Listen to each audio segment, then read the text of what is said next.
Welcome back to the Van Diemen Formula Ford restoration, and on this episode we are assembling the uprights.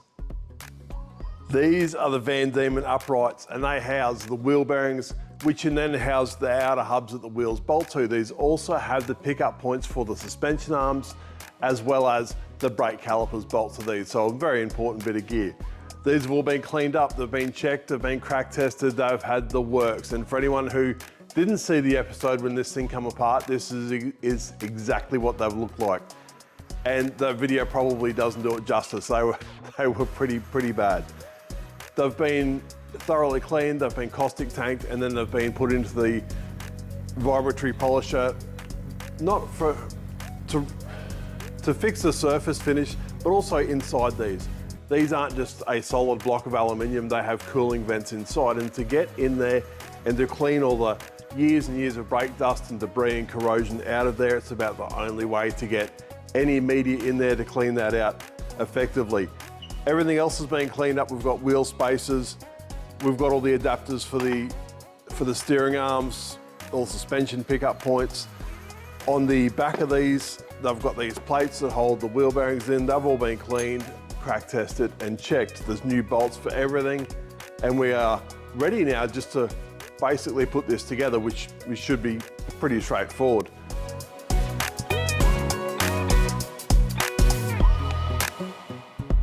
The uprights are now in the oven slowly heating up. We only heat them up to about 80 degrees C. They don't need to be meltingly hot, they just need to be warm just enough to get them to expand.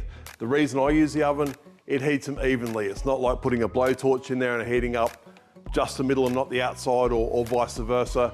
Heating them evenly will certainly look after them a whole lot better. And the only reason we do this is to make the wheel bearing easier to get in. We're less likely to damage the housing, we're less likely to damage the bearing if that thing goes in really nice. Now, like I said earlier, this wheel bearing comes apart. It's got two halves and they can come apart no problem at all. So what we need to do is when it's in the car is we need to hold that wheel bearing together. The back of this, that stub presses all the way through the bearing, which is fine, but we also need something to clamp onto the back of it to hold it together to stop that inner race coming out. On the rear of the car, we've got these adapters. They bolt in there and hold the whole wheel bearing assembly together, and then these drive to the CVs. On the front, it's a different setup because it has nothing to drive. We have the same setup, these are all the same, but just an aluminium machine plate or a hat that goes in there and same. It's only there to hold that wheel bearing together, stop the wheel bearing coming apart in two pieces and the wheel taking off by itself. Like I was saying earlier, these are the retaining plates for the wheel bearings. They bolt onto the back of the hub. New bolts, mainly because I had to chisel the old bolts off, but these are sort of something that's single use. It's quite a lot of load on these, and normally they'll go in and they'll stay in for a very long time and they'll be very difficult to get out. When these go in, there'll be plenty of Loctite used. All new bolts, like I was saying earlier, and we even lashed out and got a matching set of wheel nuts. Had odd wheel nuts on the car when we got it, and it's actually got all the same now, so it should be absolutely fantastic. The hub should be almost warmed up and we should be just about ready to start pushing these bearings in, and all I'll use to push these bearings in is an old bearing. I know it's the right size, and that way we're pushing on the outer race of the bearing where the load is, not on the inside race.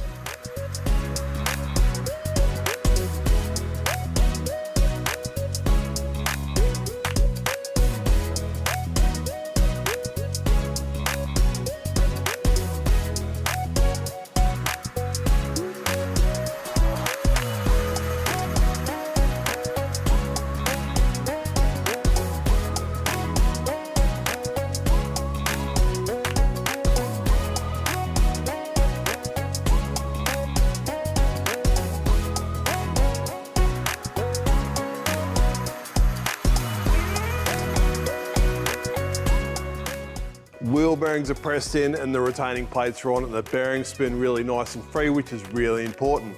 Another thing to do when you push the bearings in, make sure they go all the way down hard into the shoulder.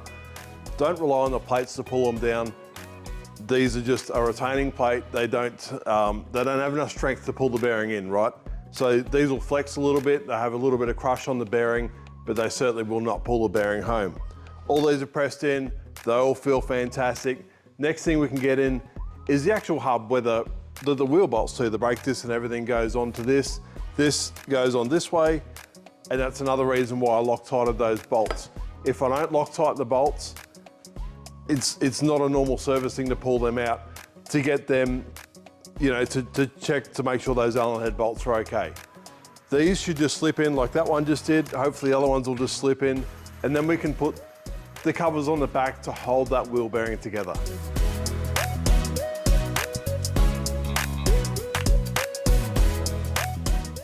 And now that these are assembled, it's quite simply a matter of putting the through bolts in to hold that wheel bearing together.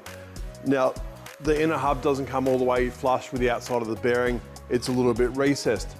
So then these can locate, they'll be less likely to come loose and they're a little bit stronger. So if we put that on there and start dropping the big bolts through, that holds the whole wheel bearing assembly together. Now this is also a place, if you had a data logging system on the car, this is normally where you get the wheel speed from. You'd put in 2 longer bolts, you'd have a steel collar on them, and the magnetic pickup could pick up those as they come past. There's no wheel spin at the front of the car. It's much more accurate to get your wheel speed from the front than it is from the rear of the car. But that being said, we can now get these front hubs bolted up, and then we can get onto the rears.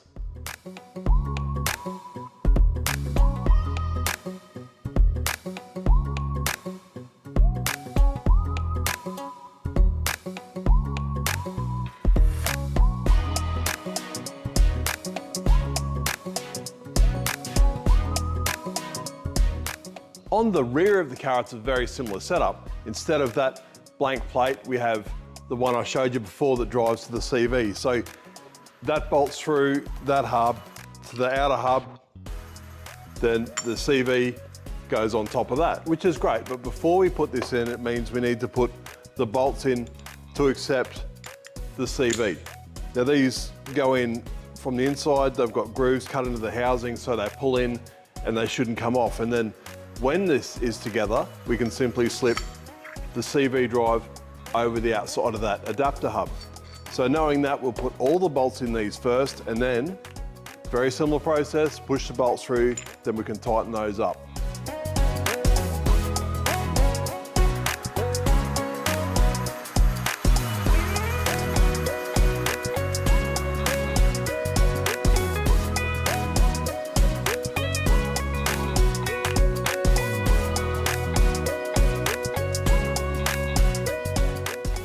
And now that we've got all of those assembled, the absolute next thing I'm going to do is put my beautiful brand new wheel nuts on. Wheel spacers on first, and then the wheel nuts on.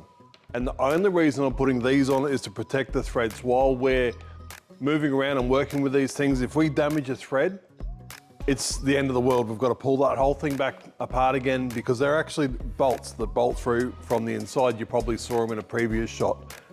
So just for a bit of added protection, just put all the wheel nuts on and the spacers on.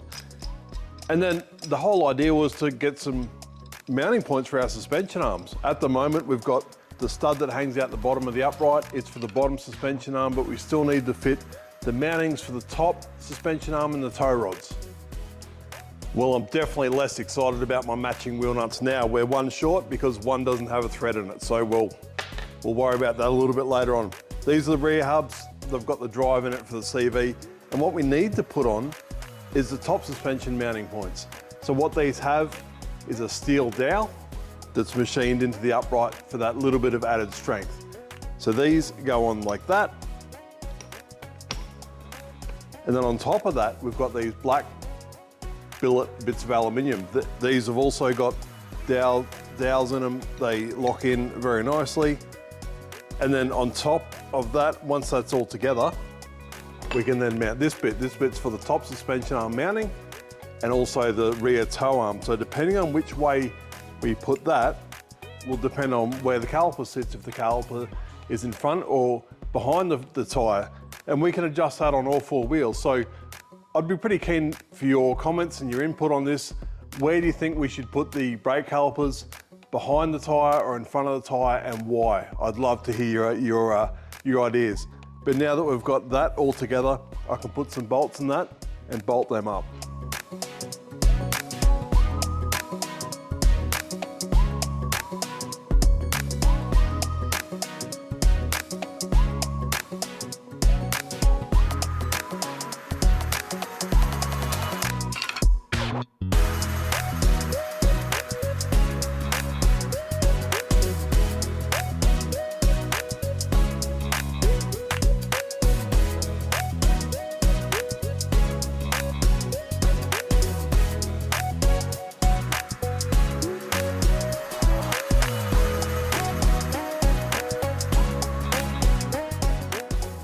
The rear uprights and hub assemblies are now finished and ready to be fitted to the car. This hole here, it's for the top suspension arm. It's the pivot for the wheel, and the lower is the toe arm. It gives that rear wheel toe in or toe out depending on what we need for that particular chassis setup. The 2 bolts you saw me put in here, we can loosen them off and put shims in. These shims will then change the camber on the rear wheels, also depending on what we need for the chassis setup. This is a quick way to change the camber because we don't need to change the toe as it's shimmed off the plate where the toe is. So should it begin to rain and we need a really quick adjustment to stand those tyres back up, it's really quick and easy to do, and we don't need to adjust anything else. We can just hook in and get that done. Now, over to the fronts. Fronts are similar, but not quite the same. We use 2 aluminium plates, also with a hole in it for the top suspension arm and a hole in it for the steering arm. And then we've got these spacers that go in between the 2 top plates. The spacers have a flat ground into one side to miss the brake disc and the brake mounting hardware when it goes into the car. But now, we can assemble these.